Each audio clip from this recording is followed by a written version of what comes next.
மெய்யினுள் ஓர் சரணாலயம் ஆனந்த மெய்ப்பொருளில் அருளியது. 88 ஆதி உருவழி அன்னையின் 10ஆம் ஆண்டு குரு பூஜை உன்னதங்கள் 1. கடத்துள் கடம் கடந்து கருவிழி அறிந்தும் கருவினுள் ஒருவழி கண்டு ஒடுங்கி நிற்கும் சத்தியம் கண்டேன். சத்தியொத்து நித்தியமாய் வாழும் கலைகண்டு கலையினுள் காலனை உதைத்து யாம் பாலகனைக் கண்டேன். 2. மாண்டிடு மார்க்கம் அடைந்து மால் மேல் ஓர் பொன் எழில் மின்னும் மார்க்கத்தில் யாம் நுழைகையில் தன்னைத் தானே கண்டு தன்னுள் கரைந்து மேல் தரணியில் மால் முருகனுடன் யாம் வித்தை கரைத்து இணைந்து விட்டேன்.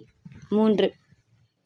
கடத்துள் இதுவரை கண்டிடாத ஓர் கோர அமளியை யாம் அகத்துள் நிஷ்டையில் இருந்து கடத்தைக் காணும் பொழுது கடம் சிதைந்து எஞ்சியது எதுவோ அதைத் தான் தினமும் பூசிக்கிறேன். இச்செயலை ஒரு ஜீவன் தன் அகத்துள்ளே இருந்து பார்க்கும் பொழுது மீண்டும் ஓர் பிறவி வேண்டாம் என்று பிறவித் தொடரை முடிக்கிறது. 4. அரவம் 30 நாட்களுக்கு ஒரு முறை தேகத்தை மாற்றும் பொழுது புதிய தேகம் அரவத்திற்கு வருவது போல